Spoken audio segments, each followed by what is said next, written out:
Welcome everybody. Good evening, everyone. Welcome back to TCR Trinity Competitive Racing. Well, TCR TJ is the Season 13 Golden Class Champion for Trinity Competitive Racing. Oh, let's go, dude! Yes! Jabbar on the podium! He's on it by a 10! Gentlemen, side by side through one. And silent, and Seafreeze gets a half spin. Let's fucking go! Wheel bumping. DRS enable, let's do it. And Captain Blade battling it out for position. Captain Blade. Ickle, what the Then McChicken goes around and he also makes rewind down the front straight. Oh my god. I gotta check the heart rate. Why do we do this? Because of nights like this. Welcome everybody to TCR Trinity Competitive Racing, and welcome to episode no. Cut. Do it again. I'm still rolling. Take two. What are we on 12? We're on 12. Take two. All right, here we go.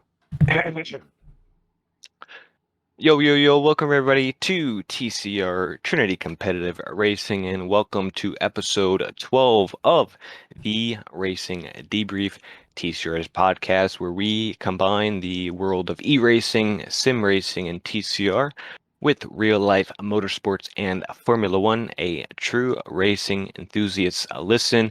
We have a special one for all the TCR drivers here tonight. And this episode, we'll be going over the mid-season review of Season 14 of TCR for all the classes, what took place in the first 7 rounds, and what will come about in the second half, and who will get those championships and those trophies.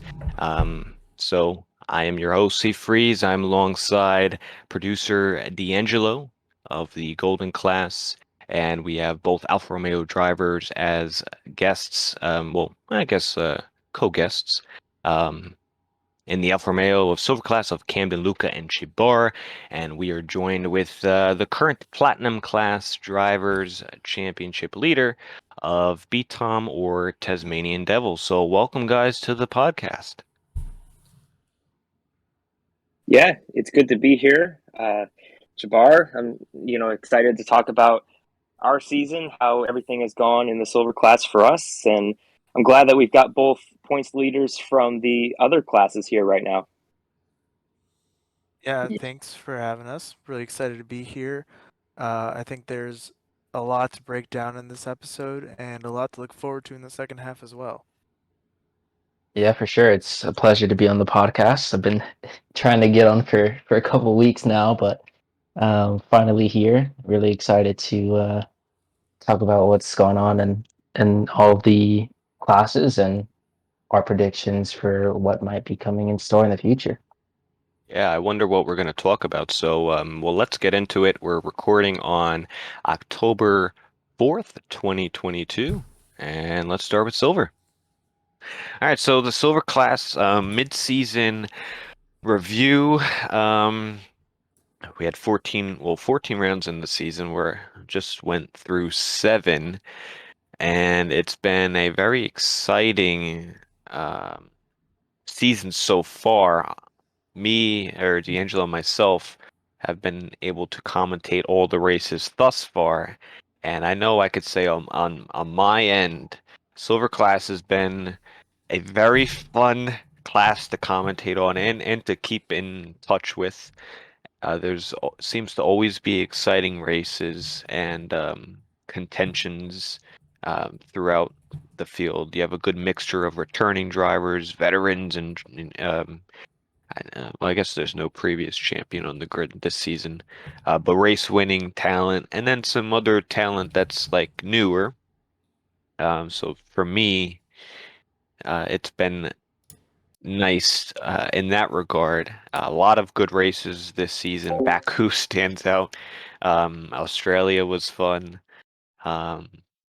Even up to last week was good. But I remember when we did this preseason review earlier, we had done a poll on from the drivers to see who they thought would be front runners for the championship. And I'm pretty sure we all had these three drivers, one of which is here again tonight, Camden Luca. But we had Rafa Hulk, Camden Luca, and Blinn Machine in the conversation. And those were really the big three. And for the most part, that's been correct up until this point. I think Rafa Hulk has had a really good, strong first half. We'll see if he can continue that. Blinn started off really good, but a little inconsistent, I guess you can say. And Camden, I think, has been the average of the two, right in between.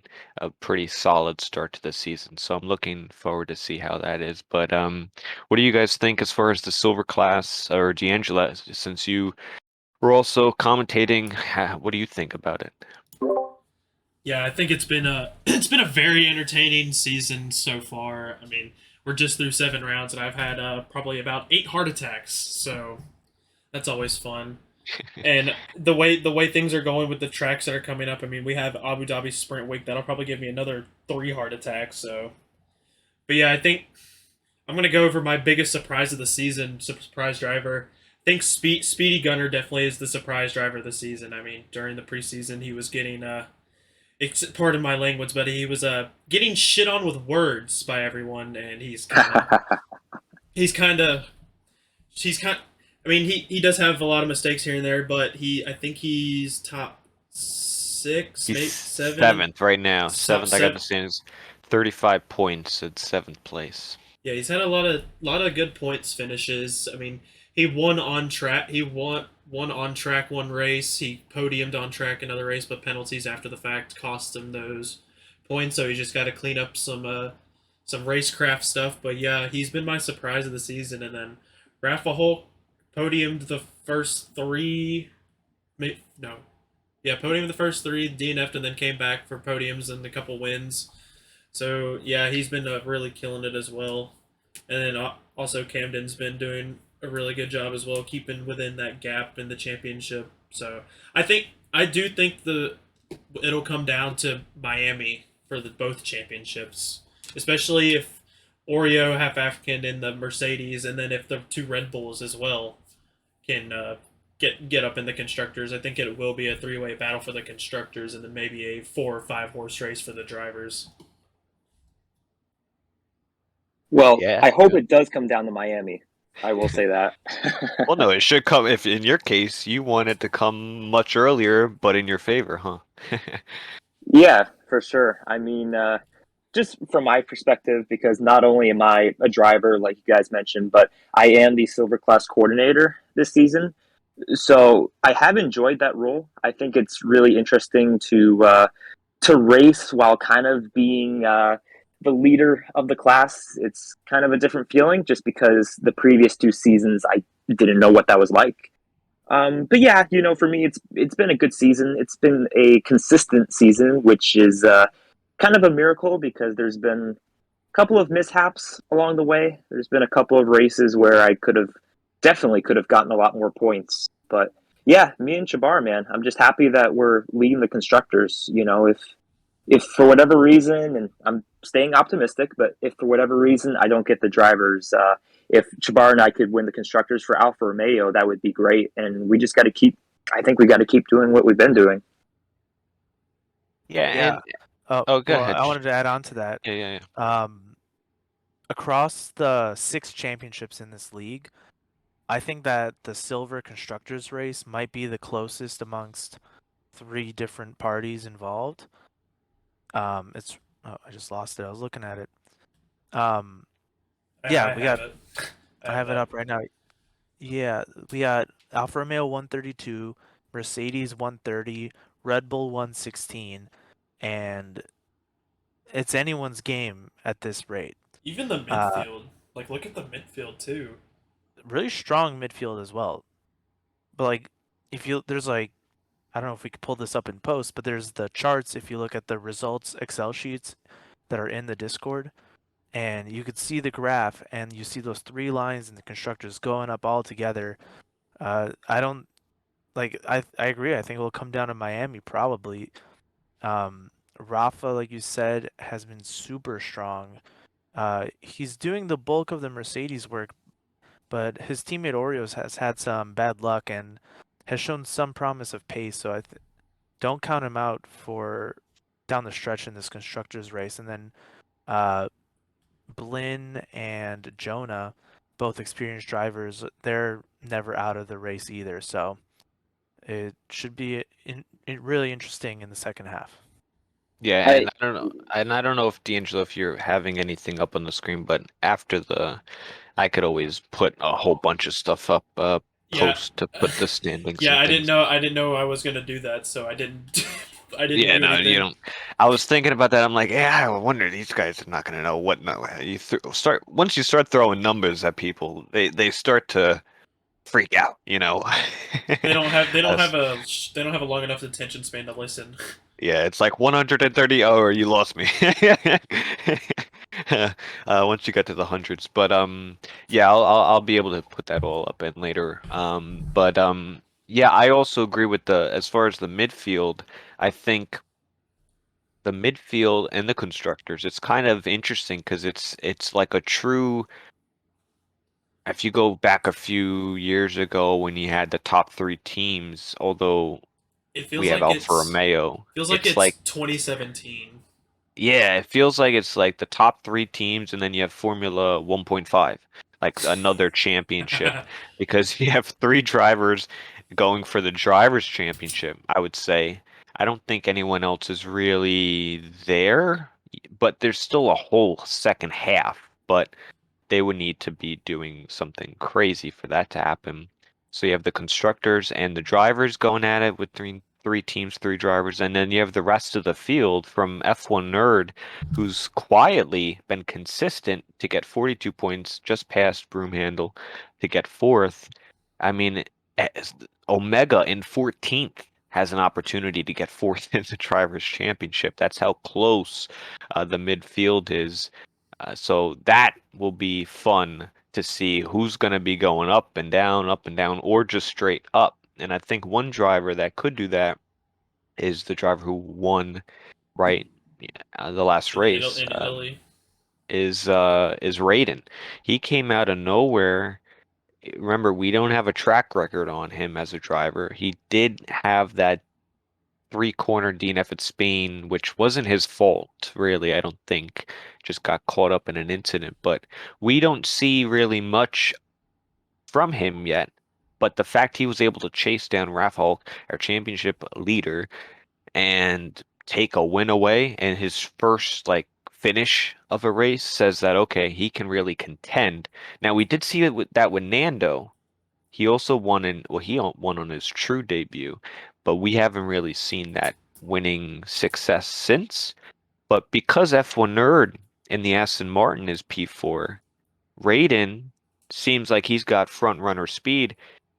F1 Nerd is beating all the number two drivers. If Raiden can somehow, Get a couple wins and I podiums. mean, who's to say Aston Martin and Raiden Shogun can have a surprising second half and get both championships? It's not out of the question. The only problem. I kind of agree with you, but the only problem is that a lot of things have to go wrong for the top three teams. A lot of things have to go wrong in these next 7 races. Granted, we do have extra points on par for Sprint Week in Abu Dhabi and Feature Race Week in Bahrain. That's the that's the big thing. It's that they need to score these extra points and get lucky with a bunch of stuff going wrong with the top three teams to get both championships. and like I feel like every single race has had some sort of chaos. So you got You're to te- have the pace, but you got to be able to make it through all the crashes and all the safety cars. you're telling me about chaos, Jesus. Well, we'll get to you. Yeah. But yeah, as the Alfa Romeo team leading the constructor, how do you feel about like who's your main threat as far as when you look behind as teams go? Um, I still think the Mercedes is probably the biggest threat, just because you have Rafa Hulk up there winning most races, and whenever he's not winning, he's up there in the podium. So that's easily a guaranteed at least 15 points every week that they're getting. And, I think a good way to put it at this point in the season is that I need to finish ahead of Rafa Hulk in the races, and Shabar needs to finish ahead of Oreo in the races. I think if we can focus on that mindset, then it will be easy to stay ahead of them. But I mean, like we said, 2 points, like that could be anything. Like one mishap, one unlucky circumstance, and they could pull away. But I just think because of Rafa's pace, I think the Mercedes is a huge threat. Now, you don't really have much insurance from that second driver of Oreo, so if Rafa does have an off day, Oreo's only got 4 points through 7. So there's not much insurance there. They're not, if Rafa DNFs, you can't really rely on Oreo from this track record. We don't know what he's going to pull up, and maybe he's out there on the simulator. I hope so. That'd be cool. He should be. Would it be He wins in do you Abu think- Dhabi. Do you think Red Bull could be the bigger threat because they're 3 and 5 instead of 1 and 19th? Like I said, like you definitely can't count them out. I think part of why Camden said Mercedes is because Rafa Hulk has shown such good form in the first half of the season. Outside of the one Azerbaijan DNF, he's the only driver to podium in every race, and it's showing. Like he's Consistency. very consistent and racing is super quick. But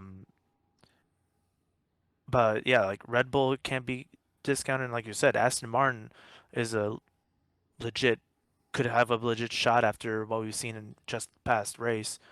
So no one's safe. No one is safe in this, One, in this league. one aspect of this season, as the first half has progressed, was we did gain new drivers.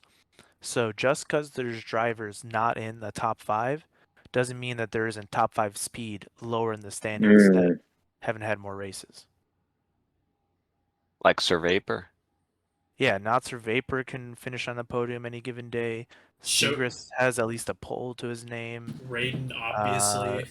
Raiden won a race. So there's a lot of speed that I think are deceptively low in the standings because they joined later or had some issues. So you're afraid they're going to pass you in the standings? I'm not saying they're gonna pass us in the standings, maybe. No, you individually. Me? Well, sure, they totally could, but it also another driver in the top 5 is potentially less points for someone outside as they get pushed down. So I don't know. It's really interesting. I don't think the first half. It's gonna sound dumb. You know what? The first half is not the full story. Correct. Yeah, it's half of it. That is It's half very, the story. it's Yeah. very Not even. accurate. It's not even half with like the feature races and stuff like you mentioned. Yeah. Now, I want to hear from TasmanianDevil or B-Tom, current platinum champion, former 2-time, but also current championship leader, and kind of the reason why we brought you into this one is we feel like you are pretty in tune with I guess most of the classes and most of the races we usually see in the comments. So what has your thoughts have been on the silver class? Anything that you can pick up on after watching D'Angelo and myself every Tuesday night? Yeah, definitely. I think Silver Class has been really entertaining. As you guys have mentioned, the Constructors is really close. There's only 16 points between the top 3.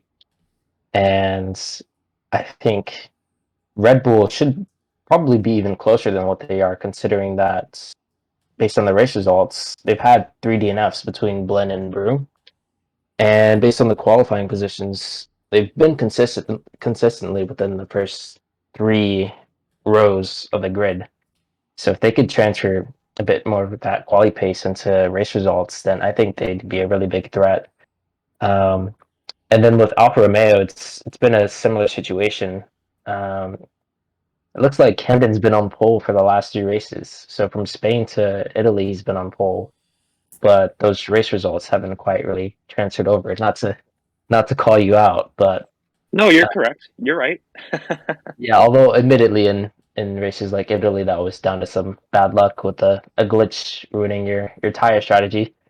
But pole turned from P2 to Great Britain and P5 in Spain and Italy. So yeah, I think it's really close, and I'm sure all of those teams will be trying to sort out those weaknesses for the second half and try and snatch it from their opposition. But yeah, it's been great to watch, and seeing some of the new guys come in, maybe not necessarily new to the league, but joining in either partway through or rejoining, like Seagrace and Raiden. Both have been really impressive in the short time that they've been racing this season. So um, I think they'll be ones to look out for because they could possibly um, cause an upset in both championships. So really, really keen to see what happens. Absolutely. And when I think back on the first half, I think of a few moments through commentary. Now, I won't be able to do this for the other two, maybe because I don't commentate them. But some of the moments, first moment has to be, I think, D'Angelo, you mentioned it earlier, the surprise of Speedy Gunner. I have been really impressed with Speedy, at least in the first few races. He had a consistent top five finish all the way through the first 3 rounds. So he had 4-5-4. And at Australia, he actually finished on track in the lead, but he had a lot of penalties, which demoted him off the podium. We thought that would be his first podium. And actually, it turns out that I remember, I think it was last race, I did mention that because on track he also did get a podium, which we did an interview. What was that for? Spain. Spain, yeah. But post doer decisions, he actually got demoted outside of the top 10 due to late safety car restart and just I guess a big penalty there. So he actually did not get a full podium. So he didn't get the points. It's almost as if he ran out of fuels, Vettel style at Hungary for last year. Technically on the podium, how many times, but not in the rule book, not in the stat sheet. But that was a pretty cool moment. I remember it now. I wonder if he'll be as excited if he does get a podium. He was so excited in the post-race interview that I remember we did with him getting his first podium, and now we're gonna have to do it again. I wonder if the excitement will still be there, but Oh, it probably will be. Let's be yeah, honest. yeah, he's like, no, it's like third time. It's like, how many times you want me to finish on the podium, but not not get the actual points. Well, yeah, But that was because good. Yeah, yeah. he's won on track and podiums once on He track. has to have a record of like the person How with many podiums on track before you actually get a podium? yeah. It's like the commercial. How many licks does it take to get to the center of a Tootsie Pop? That's Speedy. He's how many times is he gonna have to do it to show people I could do it, but not get it? But he's been impressive. Another one would be the Raiden win last week. He was also very emotional, I guess, in a good way. In his win, he was just shocked that he didn't think he could win the race, and he's like, "I cannot believe this. That was his first win in a Formula One league, I guess you can say, from what I gathered."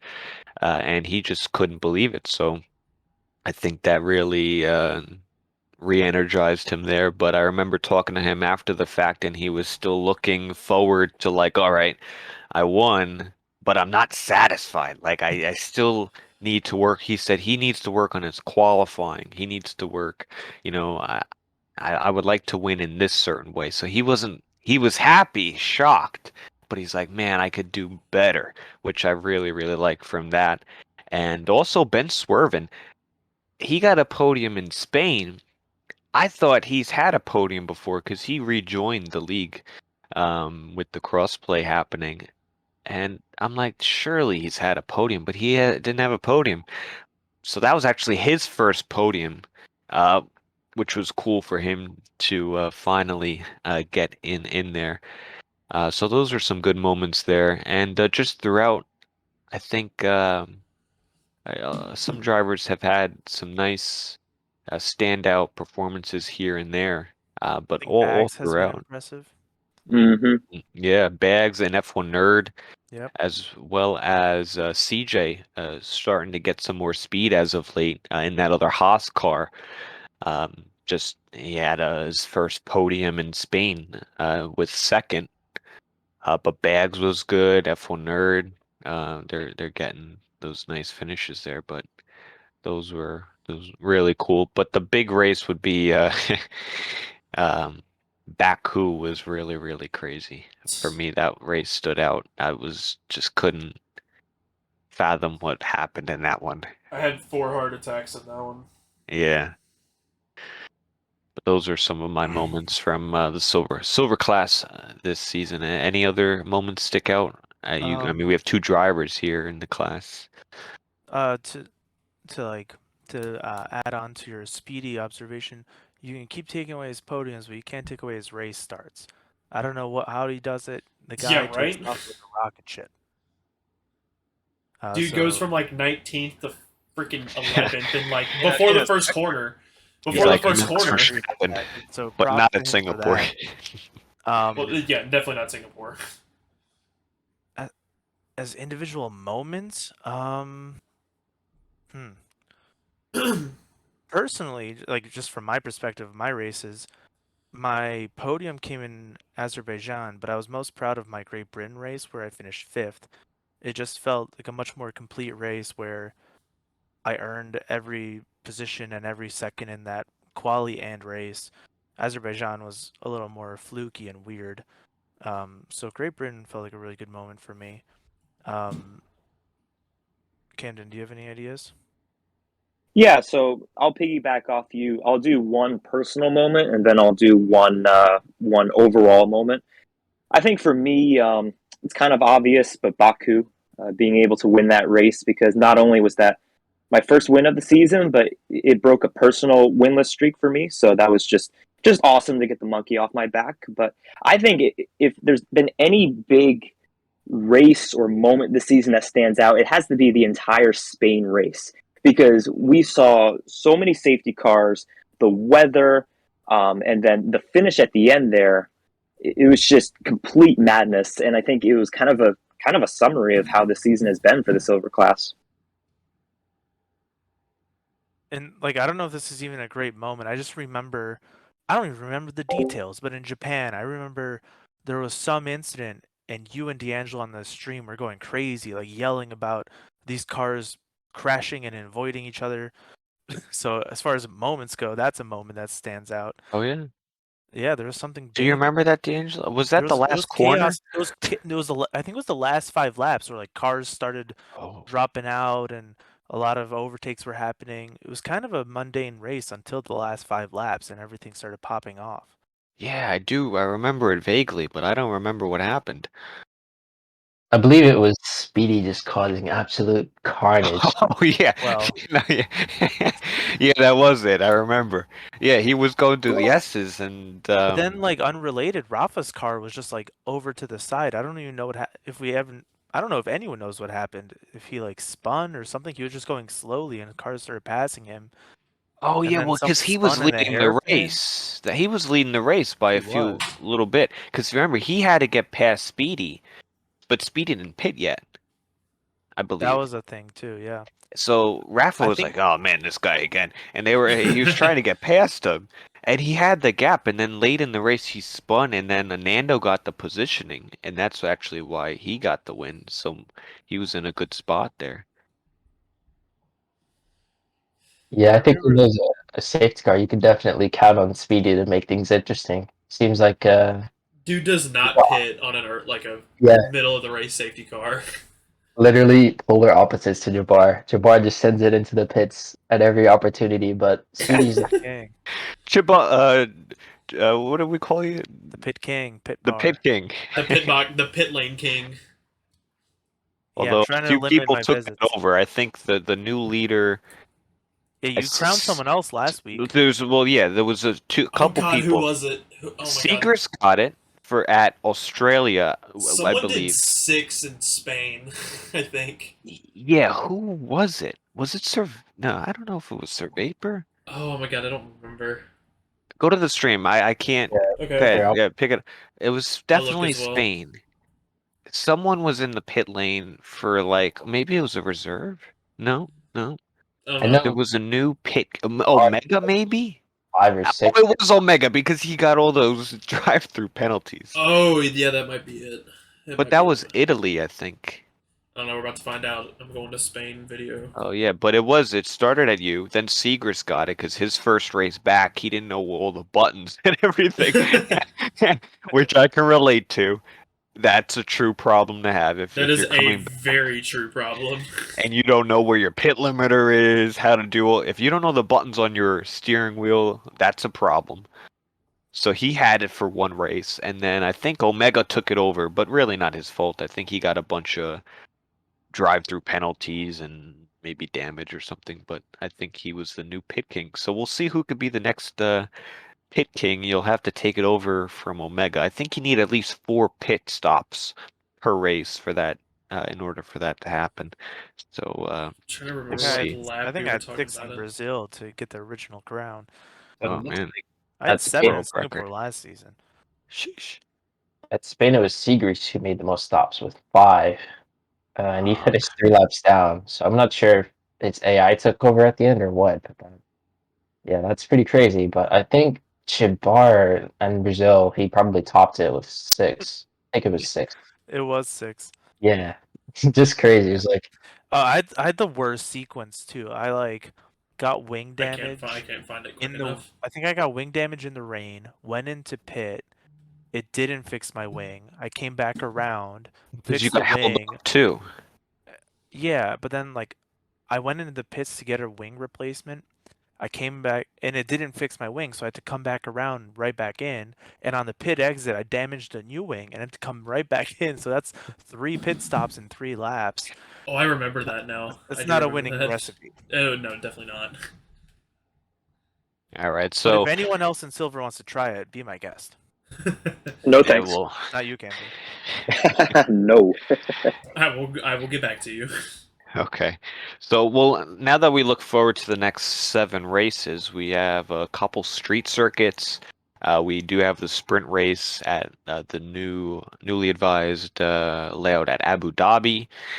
Then we go to a couple street circuits back to back Singapore and Jeddah once again, same as last season. Then you end it off with, I guess a street.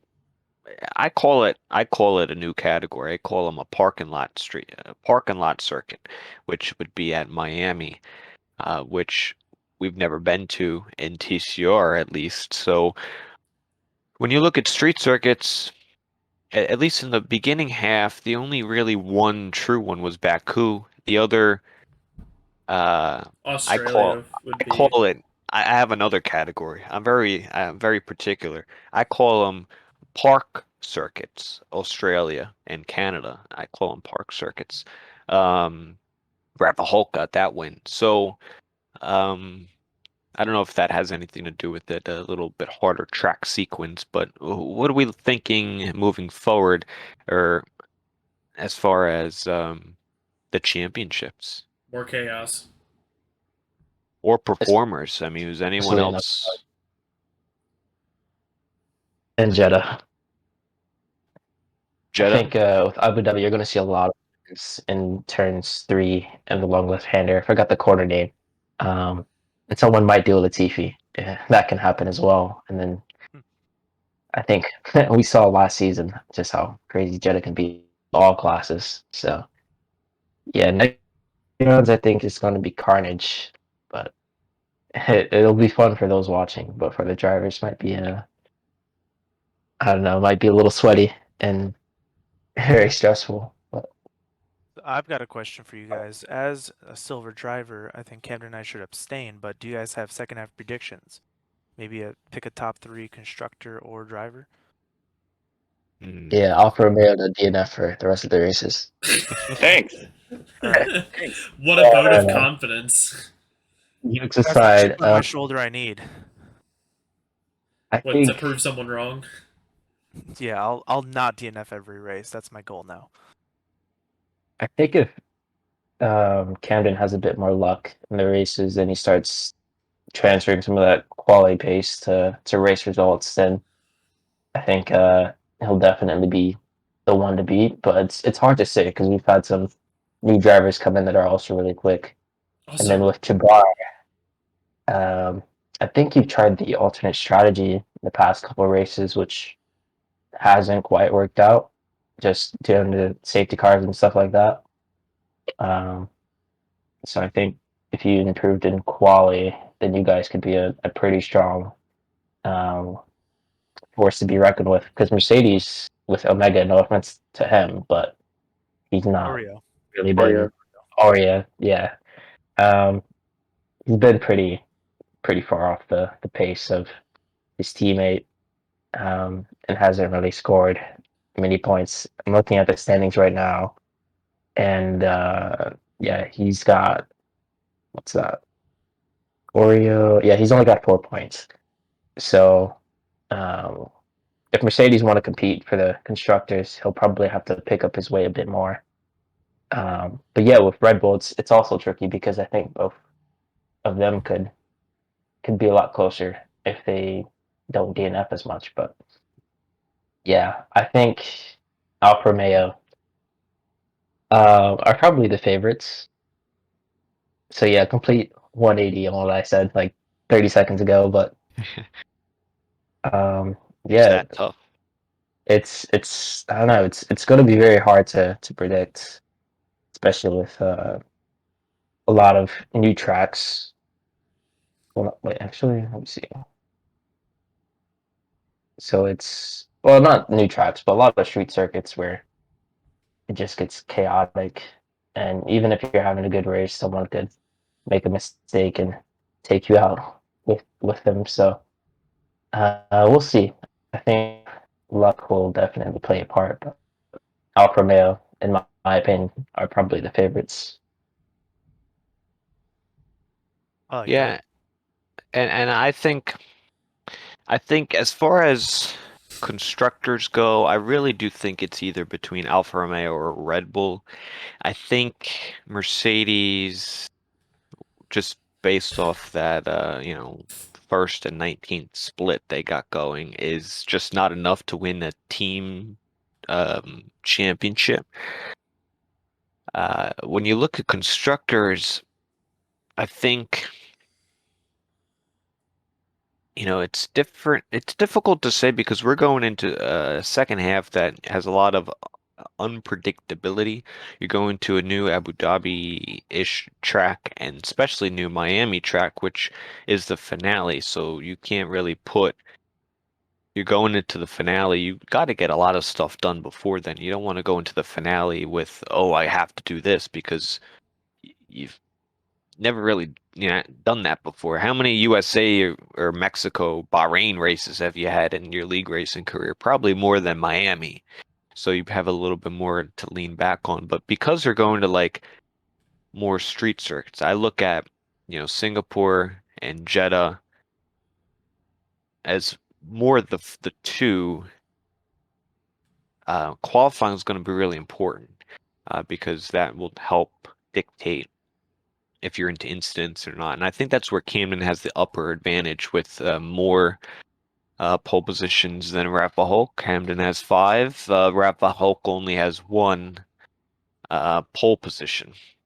So I think that can help him there in the drivers. So if I had to put a team and a driver down, I probably have to go with as a team. This is just tough. I'm gonna say, I would say the Alfa Romeo team. I think Aston Martin's a little far off, and Red Bull's just I don't know what they're gonna do in the second half. I think it's gonna still be difficult. Broomhandle missed the last race as well, had 2 DNFs, so that's like 3 non-scoring finishers. So you don't know if you're gonna get any more of those. So I'd put Alfa Romeo down. And as far as a driver champion, I really have no other choice but to really go with Rafa Hulk. And looking at his performance, you need consistency is true, but you need consistency on the podium, and that's what he has, finishing on the podium all races besides Baku, which was a very stupid, silly mistake. Even if he finished the race, or didn't make that mistake, he probably would have finished on the podium regardless. So, and that was more of his very, very big error. But I think he can keep it up into the second half. So I would go with a split decision for the championships there. D'Angelo, did you put yours in?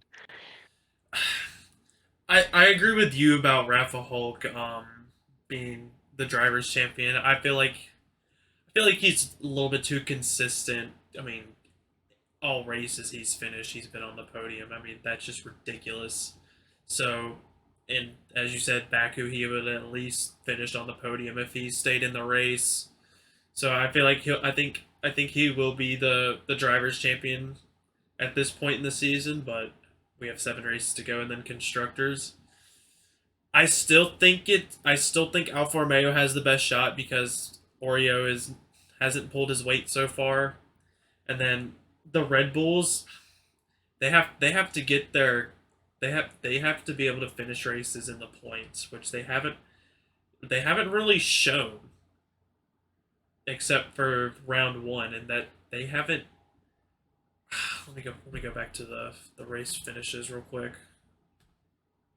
Yeah, Blin's been really consistent in the points besides Baku. It's just been Broomhandle who has only 4 of the 7 scored, and one of those he actually missed the race. So if anything, it'd be Broomhandle. Although you could argue Red Bull's better up in the standings with 3-5 than 2, was it 210 for the Alfa Romeos? 210, and as Jabbar said much earlier, you have drivers who are lower on in the standings that have top 5 speed. So you look at Raiden, Segrist, Sir Vapor, are they going to be taking points away That's from that's what I was Jabbar? So that's what I was getting to. Even with the Red Bulls, because like just going over blend machines. I mean, yeah, he's been doing good. He podiumed in England, 4th place. England, I like how you say England. Great Britain. I don't, dude. You know what? It's England. It will always be England. But I podiumed back in the King and the Queen country over there. yeah, and then he got fourth, which is good, and then Spain, and then 6th in Italy. But he's also finished 8th in Australia and only has the 1 win. He's gonna have to put more top 5s together. And same with Broomhandle. Broomhandle needs to get into the top 5 more. He has a 2nd, a 7th, a DNF, 6th DNF, and then he wasn't here last week. So they need to score more consistently higher sets of points, Yeah, especially no, I with agree. these new drivers coming up. I agree. Well, we'll see how it unfolds. We'll be back on Tuesday, October 11th, 8:45 p.m. Eastern Standard Time, and yeah, that'll be for the Abu Dhabi Grand Prix. It also has the sprint week involved, so it should be a short qualifying, a sprint race of around 10 laps or so of whatever the game is, and then the true 50%.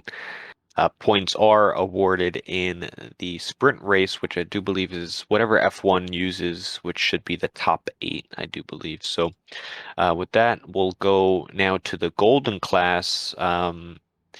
So also coming into this season, we've had a few drivers where we can say, oh, let's see, who's going to be the front runners. And we've had a few drivers join that have kind of entered the mix.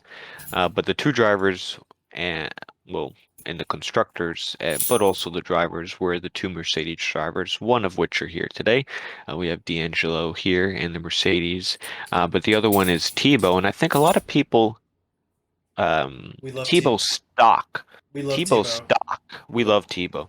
Tebow's stock after his championship in silver was way high, and I think a lot of people were like, "Oh, well, he's really good. He's gonna come in here and he's gonna."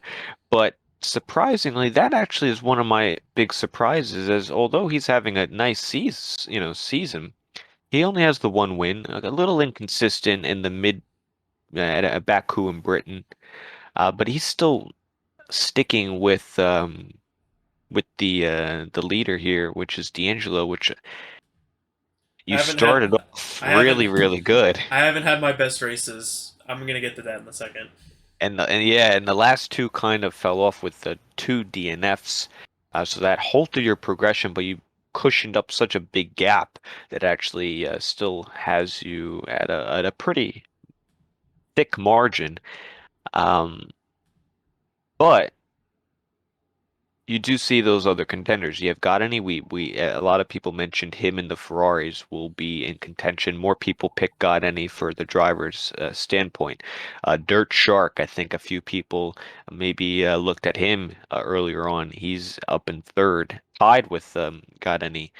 Tebow's right there, tied with Rockstar, who's also another contender. And 1 point behind is GTR Lion, who rejoined TCR back with the crossplay, and he was able to get himself a first win in TCR actually, in Golden Class. So I think the top six are definitely still in contention, which if you go to a halfway point in the season and you have six guys that can end up winning it at the end, that's going to be really, really good. Now, as far as constructors go, Mercedes have two of those drivers in those top six. So they have a nice margin against the Ferrari team. But if Fire Up Flow can support Gottany a little bit, that's really the only challenge you guys are really going to see. Apart from that, Mercedes should have the constructors, and I'll put that bid in. I think they'll be the constructors champion. But with the drivers championship is definitely up for grabs. So what do you guys think about the Golden Class? Yeah. So, first of all, I just want to say it has been an absolute privilege to be able to commentate the Golden Class and to be there every week and watch it with my homie TJ. I'm glad that he's been in the booth with me, and B Tom, I know you were in the booth for a race as well. TJ in the It's house. been crazy. Hey yo! Yes, sir. Yeah, it's been crazy. Halfway through the season, and it seems like we have a clear favorite when it comes to pace with D'Angelo. But as we said, the past couple of weeks, the results haven't been there, and somebody I have to look at is Dirk Shark. He was not able to race last week due to the hurricane. He was down in the southeast when that was going on, but he's been on it. He's been extremely consistent, and you guys have not really mentioned GT Lion. That's someone I want to highlight right now because he got off to a late start, but for the races he's finished, his worst finish is fifth, and he's been on the podium the other three races, including 2 wins. So, yeah, I mean, Golden Class is insane, and really, I think just a prediction going into Miami, you're going to see at least 3 drivers that have a mathematical chance. Yeah, and one of those DNFs GTR had was due to contact, I believe, with you, D'Angelo. Was that right? Yeah, it was Yeah. it was lap start of the race Spain incident. It messed both of our races up. I had body damage. It was fun. D'Angelo out here killing the competition, literally. Literally. I didn't mean to. I swear. I see GTR as a threat. I must eliminate. I swear to God, I didn't do it on purpose. Yeah. I want to add that of the 3 non-finishes that Lion has, 2 of those came simply before he entered the competition. So he only has 1 DNF in the 5 weeks that he's raced. Yeah, so he had a little bit of catching up to do, but he is still right within there. And he was I remember talking to him, maybe with his first win at Britain. I said, man, you still got a shot. He's like, yeah, he's doing the math. And he's like, yeah, it'd be very unrealistic. I'm like, anything happens. He's like, yeah, but D'Angelo would need to DNF a couple times for that to happen. And I'm like, yeah, it'll happen. It'll happen. Literally the next 2 races, he DNFs twice. Sorry, D'Angelo, but he was able to at least get 1 race on you, a full race. Plus, I think the fastest lap, yeah. So he gained a full 26 to get back in there. But I think the good thing or bad thing is that you have a lot of drivers competing for it. So unlike maybe the silver class where you have the top 3 drivers and then every from 4th on down is a dogfight. Here is 6 drivers and then 7th on down is kind of a dogfight. But others could kind of still get in a little closer. So if the driver leading the race has a bad day, they could drop down to 6th rather than, the 3rd, to still get a podium. Does that make sense? Because you have more people competing at the front.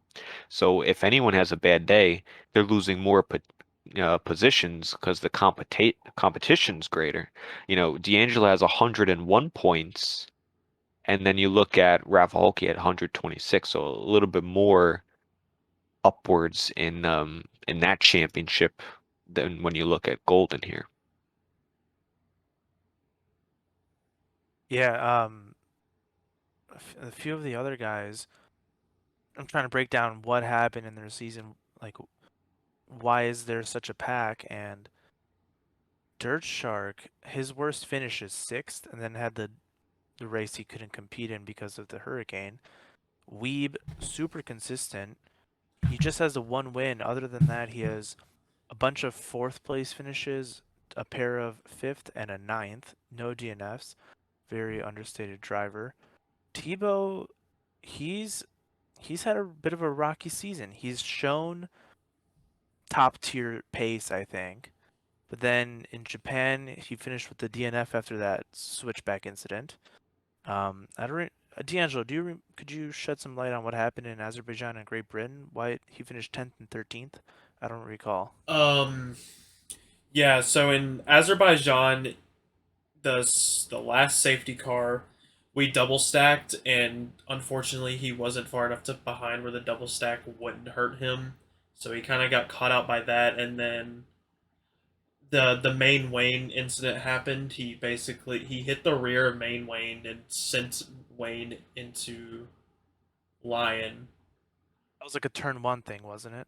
No, it was going into it was whatever those the 2 corners are before the castle section. That really weird right hander.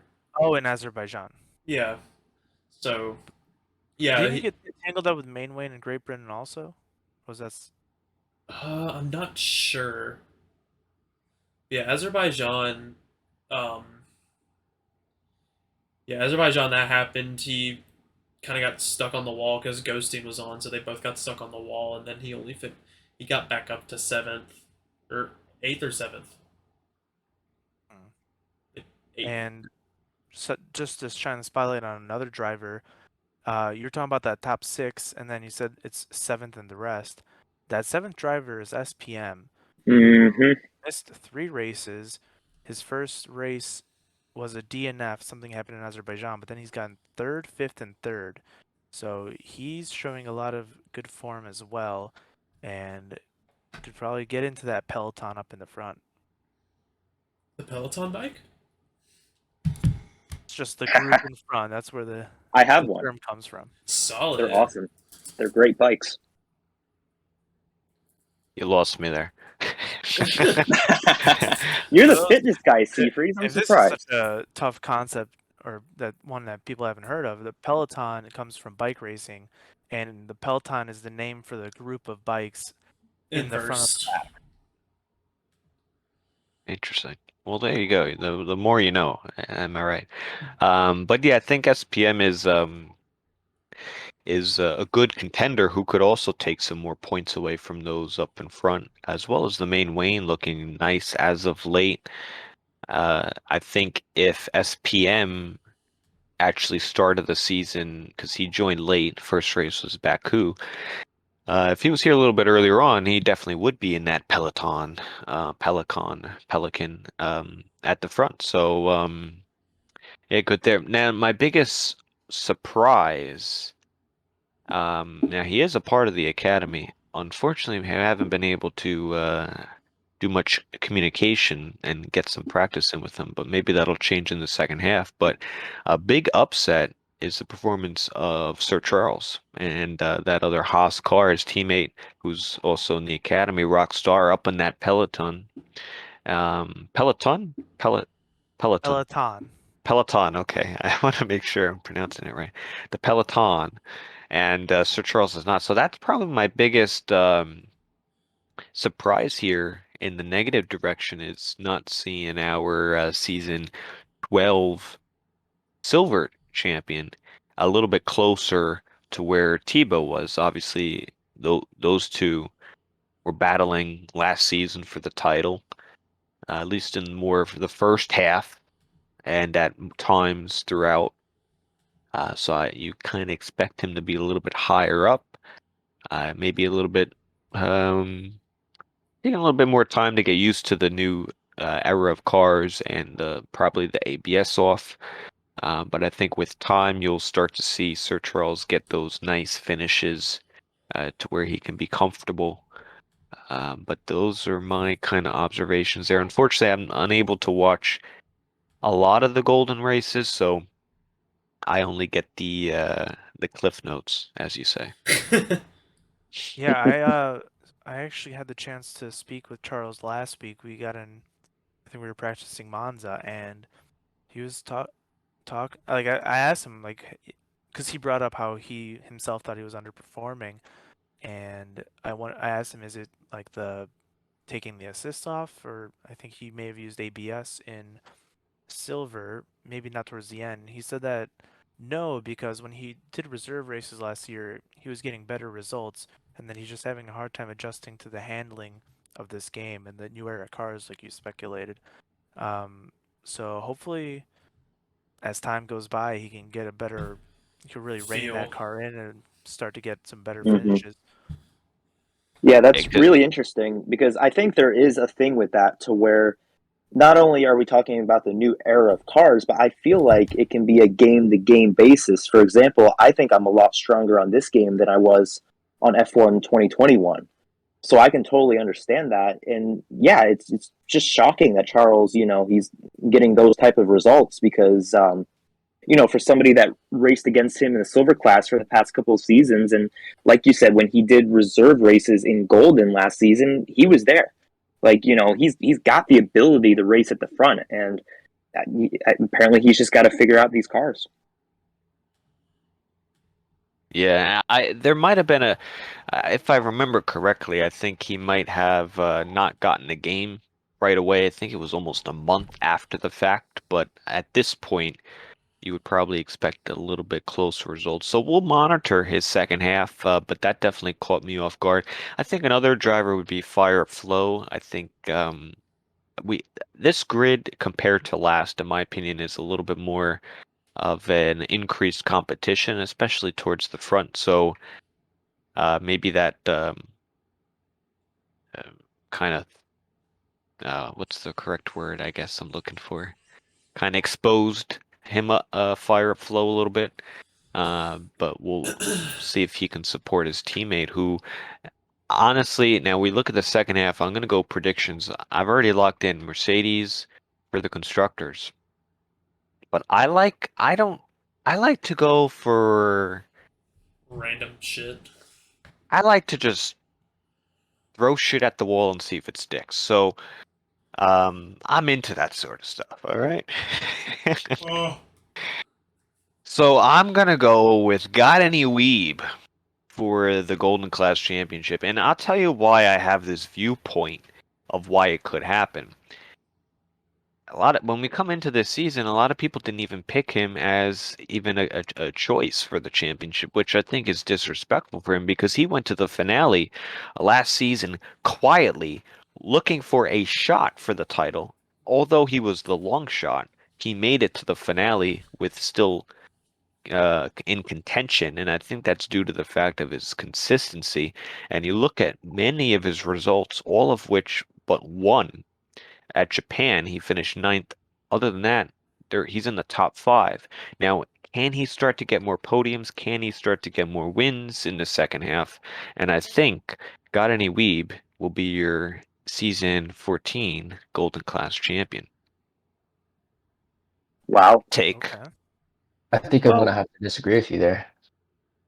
I think, yeah, like you've said, Gunny Weeb is really consistent, but now we've got a lot of guys in here who are really quick. I mean, obviously D'Angelo, Dirt Shark has starting to make an impression. T-Belt's always been pretty quick and fairly consistent, with the exception of 3 races. GTR has, well, basically stormed his way up until the top 5 in the span of a couple of races, even though he missed 2 and got taken out in 1. And SPM has also been really quick. And I just don't see Gottney Weeb being able to maintain this form, assuming all of those guys continue to race at the level that they are. I think he'll still be strong. I think he'll still be in contention, but um, I don't see it happening. It was a bit. I think that's part of the reason why he was an outside shot at the championship last season. He was more consistent than TJ and D'Angelo, but he was just lacking that raw pace. And at the end of the day, wins are worth a lot more than podiums. So if you can't get those wins consistently, even if you are getting podiums, it doesn't quite help you as much.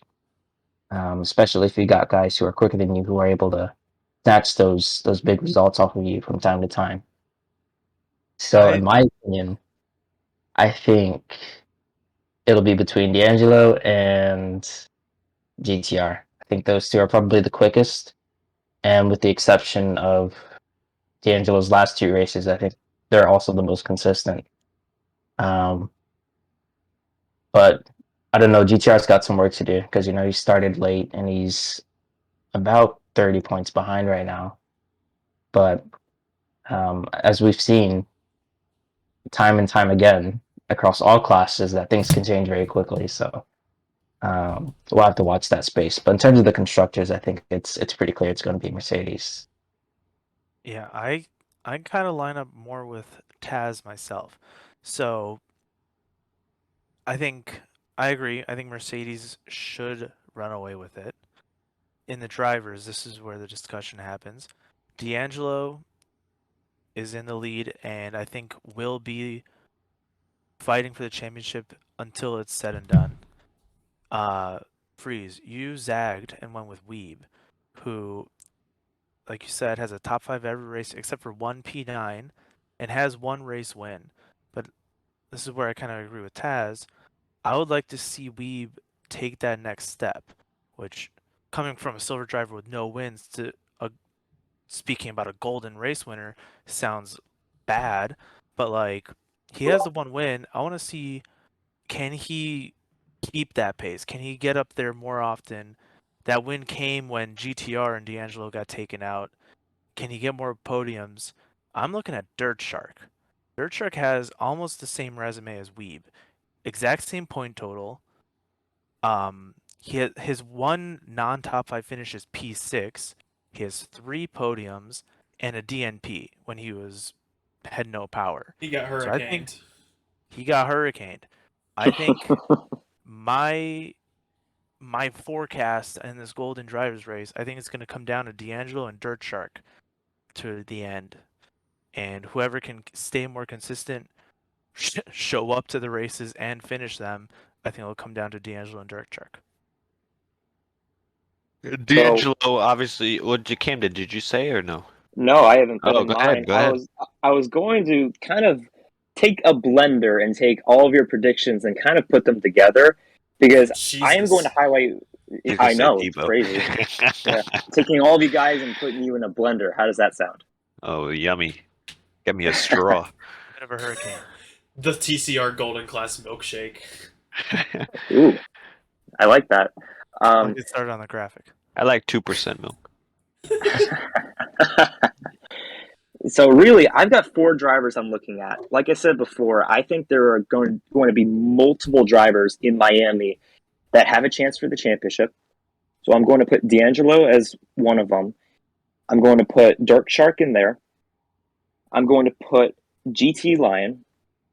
And I'm going to put Tebow. You know, you guys have said he's inconsistent, but when he does finish races, he's always at the front. He's got a win, he's got 2 seconds, and he's got a third. So, Yeah. and really, Great Britain wasn't his fault.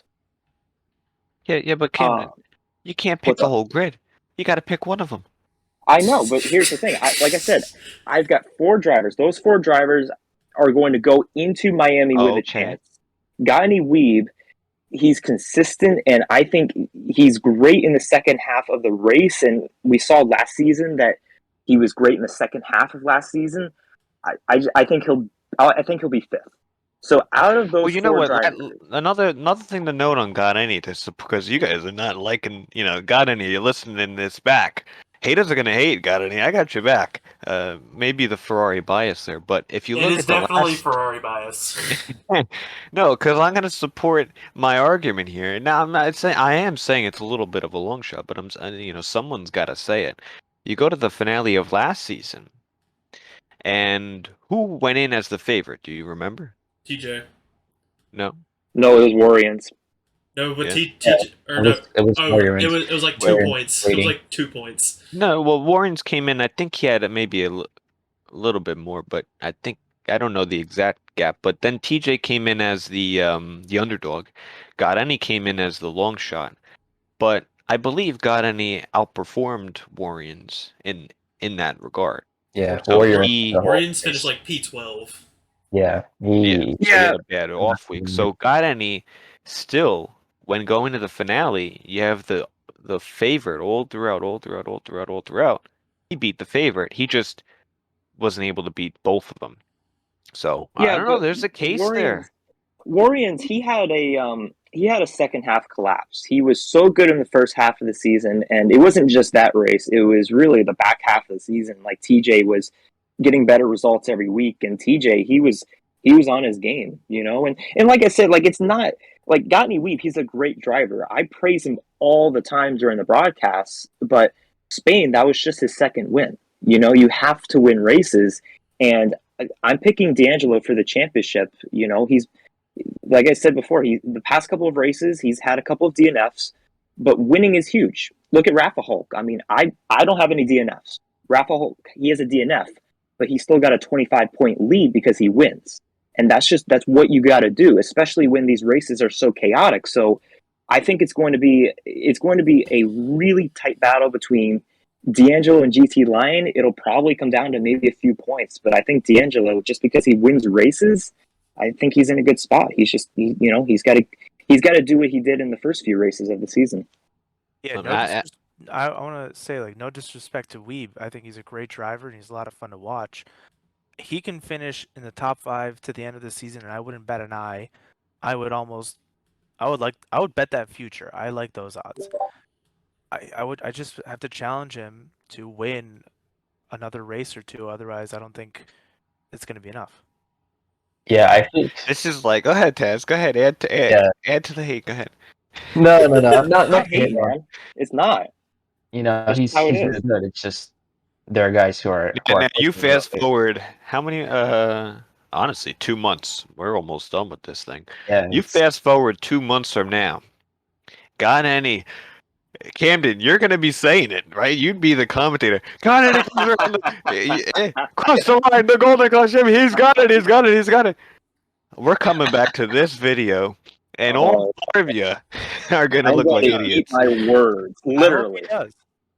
But That'd be Yeah, me too. awesome. That'd be you being I back think on the he's great. simulator. Come on, I baby. think no, seriously, he is probably in a short list of one of the most consistent drivers in TCR. Easily, I think he's the most How consistent many driver in the DNFs Golden does he Class. have? I gotta look this up. Let me look this up real quick. Not many, but you I got don't- to win. That's just how well, it. That's why I'm not winning the championship right now. yeah, I mean, he's only finished outside of the top 5 once, but the thing is, he's only finished on the podium once, and that was only one. Every other race has been P4, P5, Exactly. and he can't afford to do that because chances are D'Angelo and GTR are going to be picking up those wins. So that's 13 points he's losing to those Oh two. yeah, I get mathematics. So I don't see it happening unless he finds like a second win and picks up his pace a bit. I'm gonna If he does that, then I think he'll be in a really strong position. Yeah, But no, I agree. You got to add the E. You got to add the E. Well, if you look at Guy Any, he's got 3 DNFs in his career of 31 race starts. That's 90 percent finish rate. Just for those wondering there. But my last point on the Golden Class. Now, um, from what I remember, the most amount of contenders that we've had going into the finale to have a shot, at least a mathematical shot at the championship, is 3.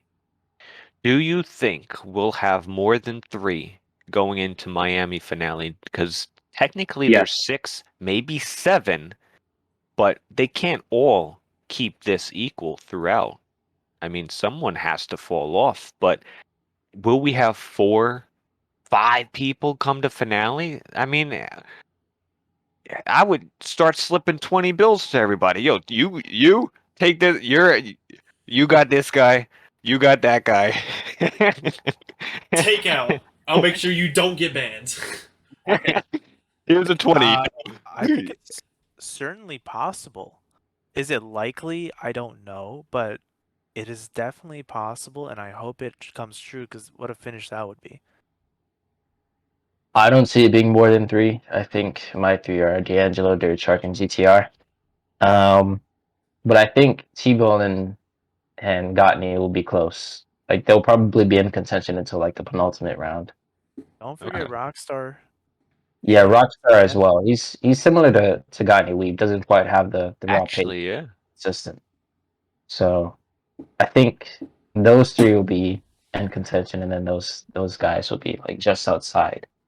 Yeah, we underrated Rockstar's resume now that I'm looking at it. He's got a second and a third place finished, a fourth and 2/5, a sixth. He's going for all of them.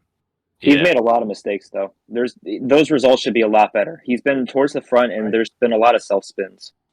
And I remember him being tangled up in some incidents. I don't remember if he was on the victim or on the wrong side of it, but those played a factor as well. You got to get lucky, and we're going to street circuits and all the above, feature race, sprint races. I mean, you got to get your elbows Oh, out. So boy. it's gonna get fun in the Golden Class, but yeah, I think we should maybe move to the Platinum Class. Save the best for last, and let's get on into it. So, No, Freeze, we already talked about Alfa Romeo Silver class. I mean, he's not wrong. I mean, it's a strong team. It's a strong duo for sure. But yeah, so it's a little weird because I'm a driver in it as well as Taz, so we don't have a commentator either. So someone's got to play mediator here. Yeah. Who would like to start the sum of a Platinum Class? I feel like I shouldn't do it. No, I have not had the time to watch as much as I should. Hey, Wendy. Camden, can you just like bring in the viewers? Yeah. Nobody watches Platinum Class. No, That's what I I've got watched from every that. race. Camden, Yeah. I've watched maybe Golden 2. Class. I watched all of them. That's me with Golden, so I'm all good. I'm fair. You should tune in. It's a fun time. Me and TJ. Well, I did commentate last week's Platinum race. I filled in for Blinn. I was able to watch a crazy Italian Grand Prix, and looking at the standings and the constructors, and I have been watching a little bit this season. B Tom, he's clearly been the favorite, throughout the first half of the season. I think you've had some people like Seafreeze, though, who was on a very high note in Britain. He won that race, and the past couple of weeks, he's had some issues, hasn't gotten the points, and we said this. We can say this as much as we want, but it's true. Like, it's not over until Fat Lady sings. Like, professional. He's quick. Silent is quick. Um, and then constructors, it's kind of the opposite of the silver class, to where you have a closer constructors battle compared to like the drivers. Well, actually, I don't know. That's not a good comparison. But anyways, I think the platinum class is more stretched out compared to golden or silver right now. Yeah, I'd Yeah. agree with that. So when you added this later, Freeze, I think the best way to get the tail of the story is to look at the graphs in the league statistics tab. I think it really shows you how the season's progressed. And the thing that stands out to me is B Tom's consistency. If you look at that blue line on the driver's points, it keeps going up and it hardly slows down. None of the other lines can really say that. You got professional in second place. He's run into some issues. He's been really good this season. Has run into some issues here and there that have set him back in the points a little bit. His teammate Silence currently in third, who had, by the looks of the chart, he had a really slow start, but has been really good the past few races. And then, like you said, Freeze was right up there after Great Britain. I can't tell if he was second or third or tied, but like the top three drivers were really close there. And then the past 2-3 weeks, not much doing over at Ferrari for Freeze. But so I think we got B Tom here. What would you attribute your consistency to, and like do you do you see yourself keeping it up? Honestly, I think this season is really just about doing well in qualifying and not making mistakes in the race. With this game, I think it's a lot easier to get caught off guard. Um, in the race, just because the way the traction is in previous games, you could get away with having a bit more slip um, in the rear tires before you had a significant drop off in grip. But now it's like a minor overstep of the limit, and you're going round. So I think some guys are being caught up by that. Some of it's just been bad luck. Like I know professional, he had an issue with Seafreeze's disconnected AI car and getting wing damage at the start of the race in Spain. Um, I know. What else? What else happened? It's kind of been a blur, He had a really. wheel disconnect in Australia, if I Yeah, remember correctly. yeah. He had a wheel issue in Australia. Um, I think Silent. He got a drive through in Monza, so it's been a lot of um, niggles and like unfortunate incidents for those guys. I think for the most part, my run has been relatively clear. Only time I really had a real hiccup was in Baku. Um, when Seafreeze, he kind of gave me a love tap in the castle section, sent me from what likely would have been P2 to P7. But I But you mean, had other issues before then, huh? yeah, that race was horrible. It's by far I my mean, worst. I think everyone was up and down. I think if you look at a graph from that race, I think there's no one who just went up. I think everybody went up, down, and that was a really difficult race. I look back at this season, one of the more difficult races, and at recent times was that full wet Baku race was like just man, that was rough. It was really difficult. Um, because I don't usually do wet race practice. I don't know if I had a setup. I don't know how I did that could have Yeah, been if I don't know what I did for that race, but going into it, I'm like, all right, I don't know where I think I was down the order or something for some reason in quali, and I was like, let's just kind of keep it out of the barriers and avoid everyone else because I knew a lot of people were going to DNF. I mean, uh, so you couldn't race certain people coming into there, so yeah, for sure. I think for me that was definitely like my hardest race of the season. I had done some experimenting with the setup and time trial, but that meant I didn't really have any time to get any like proper like practice and like practice for quali and for the race. So I ended up just taking TJ's setup, which I mean it was fine, but it didn't really work for me and what I need to be confident. And for the race, we thought it was going to be dry, but it was heavy rain. So running like I think I was running 5-3 wings and in heavy wind conditions on a track that's got tons of traction zones is just horrible. Ended up hitting the wall 3 times, and then I flew off the track twice under the safety car just because like I had no confidence on the brakes and just kept making errors. Um, it's sort of a similar situation in Monza, but not quite as bad because I got used to it. But in Baku, I just never did. So, uh, yeah, that was pretty So horrible. you mentioned qualifying well being a key to the success, and that you've been lucky avoiding incidents. I don't think it's a stretch to say that those are related, right? If you're starting up in front, you're encountering less cars that could mess up your race, right? Yeah, yeah, for sure. Because well, I mean, my qualifying, I think it's been the worst of the guys in the top three in the standings.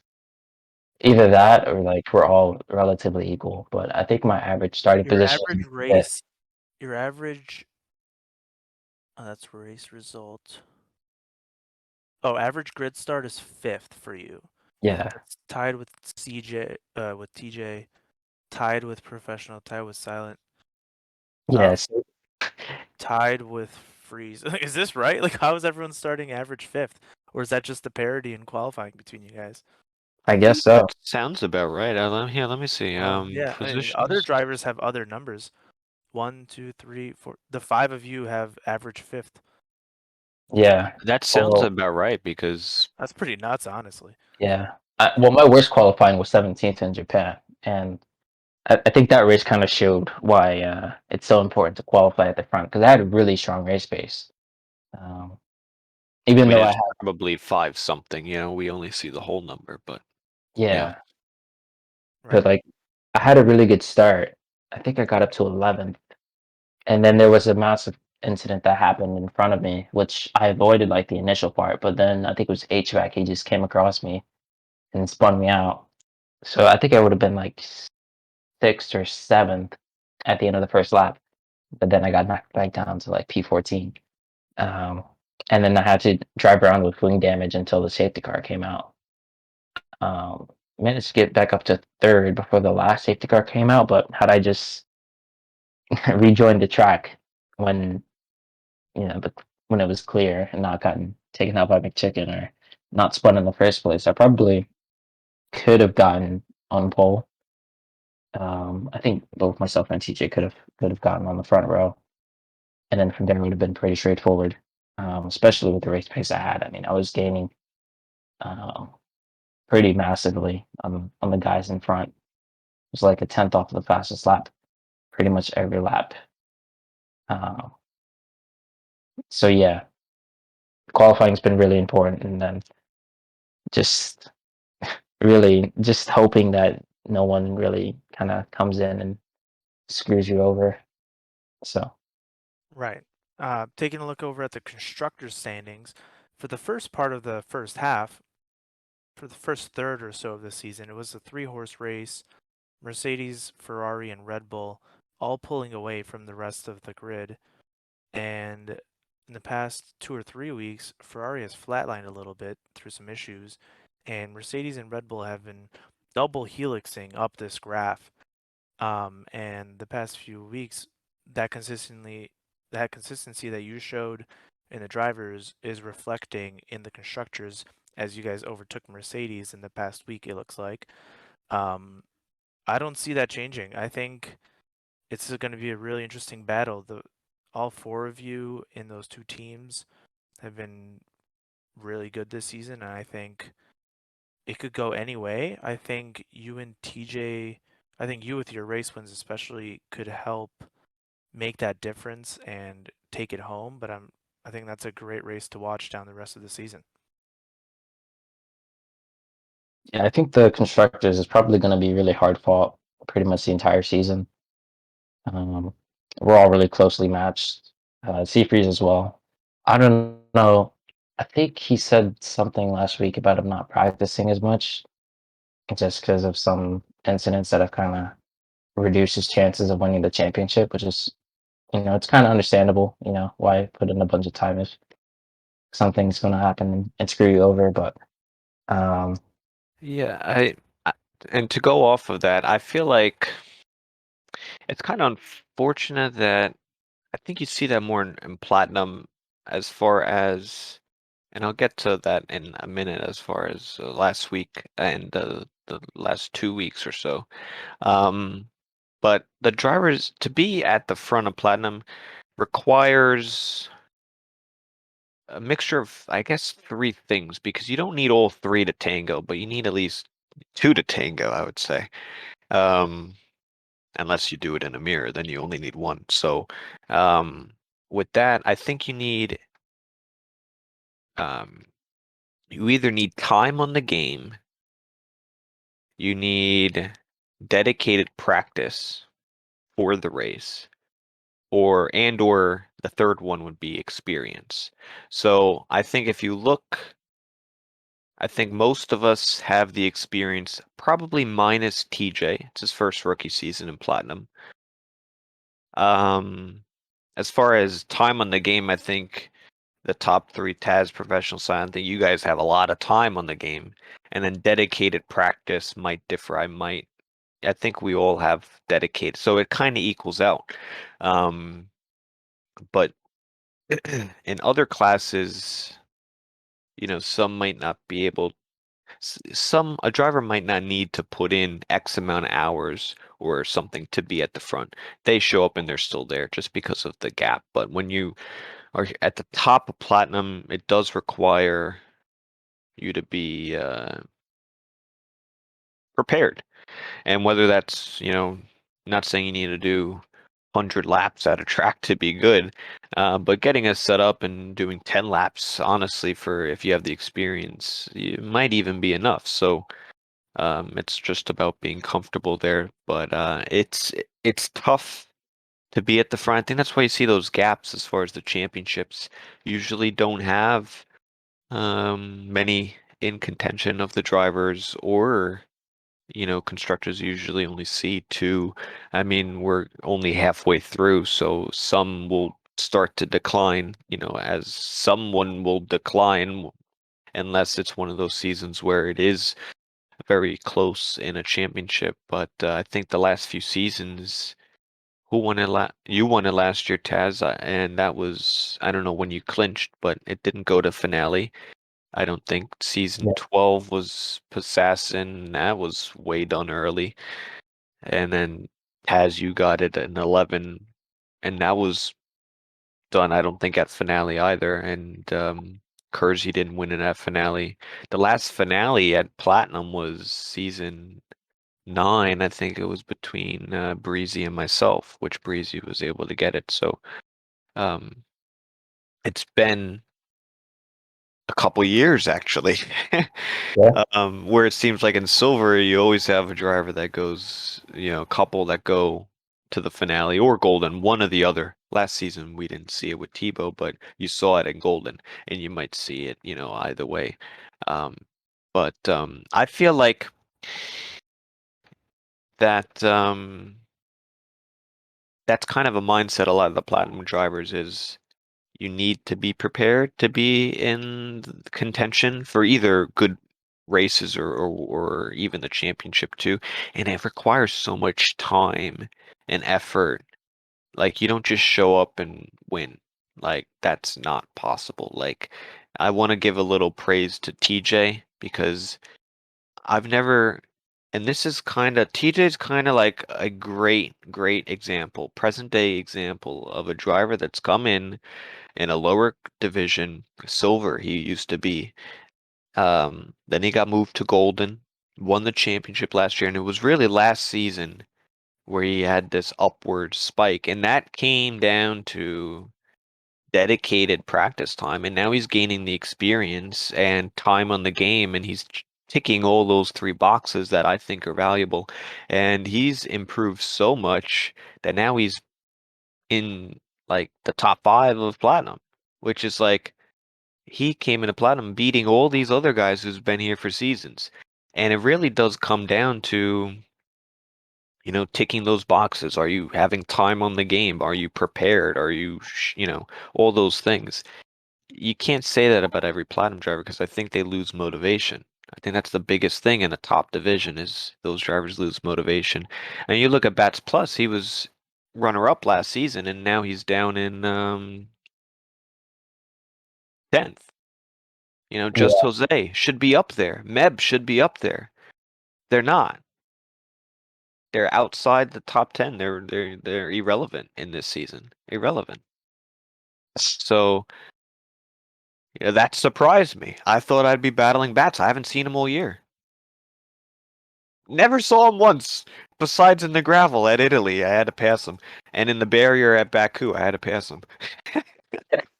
It is what it is. But honestly, because I did take a break in season 11 and 12 full time, came back last season. I felt like last season was like a learning curve because I haven't done it in a while. And on an old PlayStation, I know people say, "Oh, come on, Freeze, enough is enough." Stop blaming the PlayStation. But if you look at my 4-race stint, wherever it is, yeah, 4-race stint, Japan to Great Britain. Though I had 4 races that really showed my true talent since coming back from last season. Because the first race was on PlayStation, although it was contending for a podium there. Those 4 races, effortless. I felt so good in those races, PC, um, feeling in control of the car. And Spain was a disconnect from the end of quali, wasn't able to get back in, and so couldn't do anything there. And then last race, I mean, that one disconnect is all you need. Like, you can't win a championship with a disconnect, especially in platinum. So like that kind of derails your motivation a little bit. And I think that's why you see it in platinum, a lot of drivers. But so last race at Italy, I didn't have a setup. I didn't have 10 laps of practice. So I had a 4-race sample since coming back, which I think is crazy, at least for me in my personal driver, whatever you call it. So I think that's interesting, but we'll see. We'll still give it a good shot in the second half, but uh, I guess I'll be kind of riding right behind.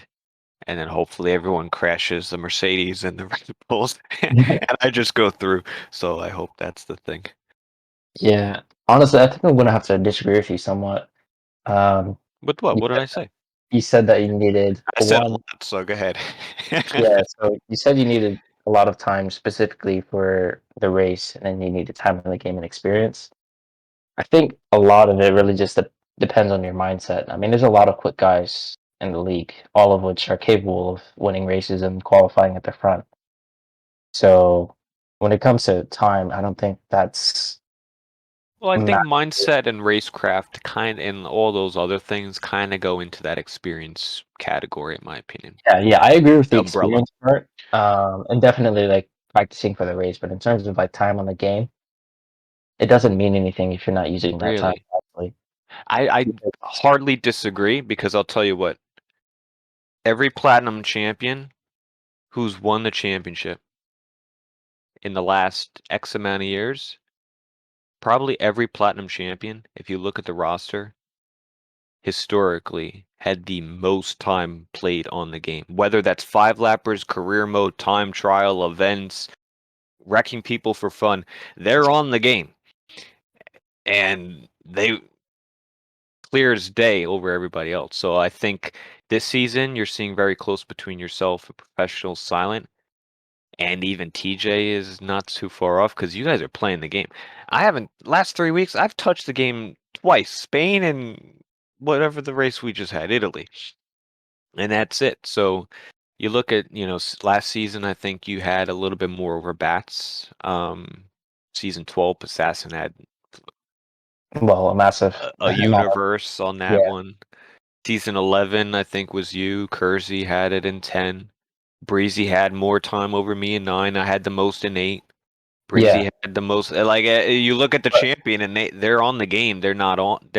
You don't have a champion that's not on the game. The That's my reason point. the reason why I say that is because in season 10, I had a massive amount of time in the game. Like literally, we were in the Did you have middle of the the season. experience and the um? What's the other one I said? Well, Dedicated practice time. I didn't quite have the experience, but I definitely had the dedicated practice time because like you can actually equal it. Like we literally do nothing but Oh, you qual- were with Secret. Oh yeah, I yeah, forgot about that. we were teammates at the time, and it didn't really help me much. And then for season 11, I kind of changed my mindset a bit. It's like maybe I should play the game a bit less. Right. Um, So an equal balance. But I still think when you came in season 10, it was also your first season in the Platinum, and I think some of that you might have had a lot of time and everything, but I think you maybe lacked a little bit of that experience umbrella as far as, do you know how all the drivers race? I think that's huge. Do you know um the mindset, the racecraft, what you have to do to get it done? I think that came in the following seasons. yeah, So I don't think it's just one thing you need. You need a wide array of skill set. Um, but if you don't have time on the game, then you're not. I don't think you're gaining any of those other assets because if you don't have time on the game racing, then you're not gaining racecraft, you're not gaining experience in racing, your mindset, like you're not gaining anything because you don't have time. So I think time is the best exceller there. If you look at esports drivers too, I mean, not that I do much, but they're on it how much? And they're on there a lot, and they're also doing dedicated practice time. And they're going to they got the pencils out. They know, not really actually, but you know what I mean. They're on it a lot. Um, so if any of someone who had less time tried to compete with them, it'd be a no contest. The time and all the experience you learn, I think, is really, really great there. But um, yeah, I don't know. We'll see. I think it's been an interesting season. We'll see how the second half goes. We're going to some street circuits, and Platinum historically Well, have been while you were having that crazy. conversation, I was just breaking down the numbers. I was looking at some stats, and I can confirm that hours in the game does play into experience. It's actually a direct correlation if you look at it that way. Another takeaway I had from that conversation was that, and I want to announce this publicly on the podcast, is that I hate TJ. I want everyone to know that because if it wasn't for TJ, I could I could be like, oh, I could blame all of my misfortunes on, oh, I work this full-time job. I don't have as much time to practice and all that. But TJ's got like 2 jobs. He's going to school, and yet he's Mm. still getting the time into practice. So if he can do it, I don't have that excuse. So that's why I hate TJ. Bro's a Um, hustle man. yeah. Yeah. As for the platinum grid in an overall view, um, this is there's a lot of familiar names on this grid. A lot of people that have been here for a while, much longer than I have. So for like new surprises, there aren't many. HVAC Toaster, I believe, is a first-time racer in TCR. Mm-mm. He's doing pretty well. He's in 7th or 8th, I think. He's returning driver. Okay, never mind. But are there any surprises, good or bad, that you see on the grid? You kind of mentioned Bats, a former contender down in 10th, I believe. Any surprise performances, good or bad? Well, yeah, the bad I said was Bats, Jose, and Meb. I think the good would be just a little bit above would be Toaster. He's showing some good good speed here and there. I think he just needs to lock in that race pace. Stanley, I don't know how many points he scored last season, but I don't know. He might have tripled and quadrupled. I don't know how much he actually had, but I think it's a lot better than what he's got in the first half now. Yeah, I would agree. I think I he's don't a lot stronger in this game. I don't know how many does anybody can run the numbers? How many points did he have last season? I'll take a look. Keep talking. And Cam also really, really good. I thought he had a great race at Italy. He started at the back, and I know he's so good in the rain too. He knows how to attack those rain races. Because I've been racing with him for All right, Stanley. seasons, I and he have had a really good race. I have Stanley last season. Where is he? I Gotta have look the down. results. Why don't I see his name? Oh, 22. Oh wow, yeah, he's already beaten his tally. That's what I'm Go. saying. Yeah, so 22 last season, and to remind the listeners, this season he has 35 at the halfway point. How many did I have at the halfway point? Right now or last season? I don't have last Season. season's halfway point. Oh yeah, you're right. You're right. I might have to do the math real quick. I think it's been similar. You had a first, second, third, first, third, eighth. Whatever Yeah, that is. Jetta. So at first, Good old Jeddah. yeah, But then we don't know the fastest laps exactly. yeah, but I estimated roughly. So you said first, and then it was You had second. 3 wins, 1 second, 2 thirds, and an eighth. Okay. And then eighth is like 4 points. Okay, yeah. So I had 127. So it's Okay, been and better. you're at 140. Also, want to point out you're the only race results fully colorful haver. You have podiums and fastest laps in every single race. So there's no white, gray, or silver tile in the race results tab for you. Yeah, I think the only thing I don't have this season is a P2. Correct. Yeah, it's interesting. Yeah, and yeah, I don't know what to think of this class. It's crazy sometimes. But yeah, those some good performances. But a lot of people I think can strive to do better for sure. And I don't think it needs to do much with a lot of time, just a little bit of preparation to get everybody's mindset and everything else right. Because like Chabor said earlier, you look at the grid and there's a lot of familiar faces, a lot of drivers have been here for a long time. They also have a nice track record to them. They all have, a lot of people have wins in this class, championships, previous class championships, and, other key wins. So a lot of people have potential, but I feel like it's that lack of motivation, just unwilling to really put it forward, which is very common in any top division, I do believe. But going into this second half, any predictions for the platinum class? Red Bull Constructors, myself championship. I mean, it's Gotta back myself. I mean, you got to bet on yourself, and that's not a bad pick. I want to go on upset alert. Anyone think Mercedes will grab the constructors? Nah, no chance. No. I don't know, TJ. I've Or gone, the drivers. Or the I've drivers. gone back and watched some of the races. TJ's finding form. So yeah, TJ's finding. The Red Bull is going to be pretty hard to beat in constructors. Yeah, Mercedes with professional and silent, they're P2, P3 in drivers. TJ in P5 in the drivers, I think he is the X factor in the constructors. Taz is going to keep getting a lot of points as the season progresses.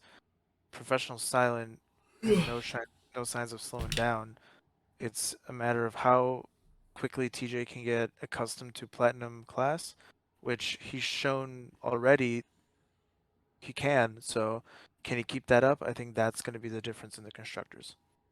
I think one thing you have to look at too is whether or not this little riff that Professional and TJ got into this past week, whether or not that continues. Because, just for everyone to be caught up, in the closing laps of the Italian Grand Prix, they made contact and there was some heated discussion afterwards. So, and that wasn't the first time that they've had a little dispute this season. So if they can keep it clean, I think Red Bull's got it. TJ, he had a slow start, but he's been really strong as of late.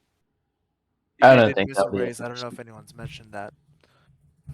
TJ I did mean, miss a race early. I think it was the opening round. It was the yeah, opening round. Mr. He did Yeah. Pro. But rubber spool. with all this drama between the Red Bull, Mercedes, and even Ferrari, I guess you can put in, it seems like a lot of politics, as like we see in rear F1. But the product on track, I think, still remains respectful throughout, to an extent, and I think it'll stay there for a little bit. But I wouldn't be surprised if the Silver Arrows and the Red Bulls make some contact at some point later or another. I think it could happen, but yeah, That's we'll see how it goes. I think for the most part, it's been pretty respectful between the two. I mean, it's been intense. There's been some incidents here and there, but I mean, at the end of the day, and we're all we all have the same passion. We all more or less get along both in and well, maybe not so much during the race, but definitely after the race once everyone's cooled down. So I don't really think we'll have any incidents or major arguments. Um, yeah, Well, you know what? This might be good for you. They took out the corner that you had an incident last season at Abu Dhabi, with silence, so yeah, you guys don't have to worry about that corner this year. yeah, true. Well, I don't have to worry about him at all because he won't be racing in Abu Dhabi. Oh, he won't be. Oh. Oh, Oh It's wow, that's big shame, for but constructors. and the it's, drivers. So yeah, take him out. Can't yeah, win that. don't have to worry about PTSD striking me mid race or anything like that. Coming up in the season, they haven't really altered any of the turns in Jeddah. Oh, Yeah. another sea freeze Taz. Actually, they did. They altered the final corner, actually. Really? Did they actually? I don't Yeah. think they Oh, changed the game in though. the game, I don't know if they really did, but in real life, it's different. Yeah, It's Yeah. wider. It's wider. it Yeah, would have they. been nice if we had that in season Yeah, it would 13. have been nice. Likewise, we both would have had a lot of but it all worked out in the end. So sorry. Yeah, yeah, for sure. All right, so that'll be it, I guess. For we go to everybody's content there. We got everything in. Yeah. Yeah, Good. yeah. All right, so that'll be the platinum class also returning. So TCR returns back next week at October 11th, 12th, 13th for the Abu Dhabi Grand Prix. Also has the sprint race involved. Top 8, I do believe, the points. So that'll be there. Starts the second half. We go for another 7, and we end up at Miami finale, which is This November 29th, 30th, and December 1st. Thank you. And hopefully we will get an episode here soon to talk a little bit about the All-Star race that's coming up in the penultimate round. I guess you can say it's between the penultimate round, round 13, and round 14 as well. We have the TCR Grand Prix coming up. So a lot of cool races and styles coming up in the second half, which could 100% finale for Platinum too. That'll be interesting. So a lot of those things can shake it up. Make sure to follow TCR on all socials and definitely join the TCR Discord server where we are the most active. And until next week, thank you for listening.